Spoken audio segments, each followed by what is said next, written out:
हनुमानको महान खोजी। धेरै पहिलेको कुरा हो। राजकुमार राम आफ्नी श्रीमती सीतालाई खोजिरहेका थिए।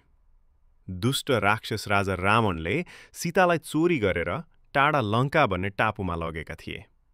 रामलाई थाहा थियो कि यो असाध्यै कठिन काम हो र यो काम उनका सबैभन्दा भक्त र शक्तिशाली मित्र हनुमानले मात्र गर्न सक्छन्।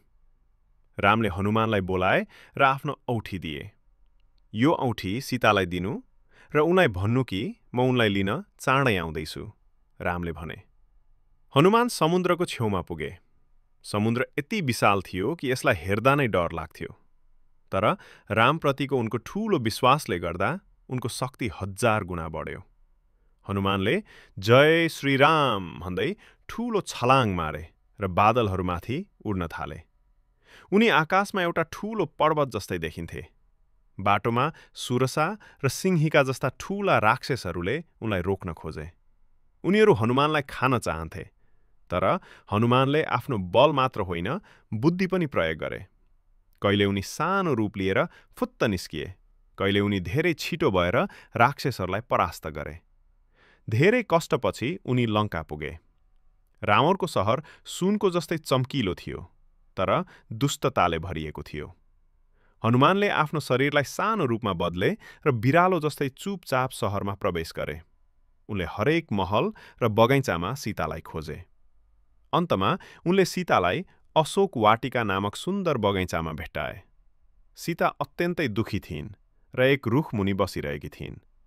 हनुमानले रामको औठी सीताको अगाडि राखिदिए। औठी देखेपछि सीताको आँखामा खुसीका आँसु भरिए। हनुमानले रामको सन्देश सुनाए र सीतालाई छिट्टै सबै ठीक हुनेछ भनी ढारस दिए। सीतालाई भेटेपछि हनुमानले रावणलाई पाठ सिकाउने निर्णय गरे। उनले रावणका बगैँचा ध्वस्त पारे। जब रावणका सिपाहीहरूले उनलाई समातेर रावणको सभामा लगे, उनले त्यहाँ आफ्नो पुच्छरले ठूलो आसन बनाएर निडरतापूर्वक बसे। रावण क्रोधित भयो र हनुमानको पुच्छरमा आगो लगाउन आदेश दियो।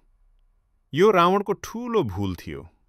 आगो लागेको पुच्छर लिएर हनुमानले सम्पूर्ण लङ्का सहरमा हाम फाल्न थाले। यसरी दुष्टताको सहर जल्यो। लङ्का दहनपछि हनुमान खुसी हुँदै राम कहाँ फर्किए। उनले रामलाई सीता सुरक्षित रहेको शुभ समाचार सुनाए। राम र लक्ष्मण खुसीले गदगद भए। यस कथाले हामीलाई सिकाउँछ, यदि तपाईले आफ्नो काममा पूरा विश्वास गर्नुहुन्छ, साहस राख्नुहुन्छ र कहिले हार मान्नुहुन्न भने जतिसुकै असम्भव देखिए पनि तपाईं त्यो काम पूरा गर्न सक्नुहुन्छ।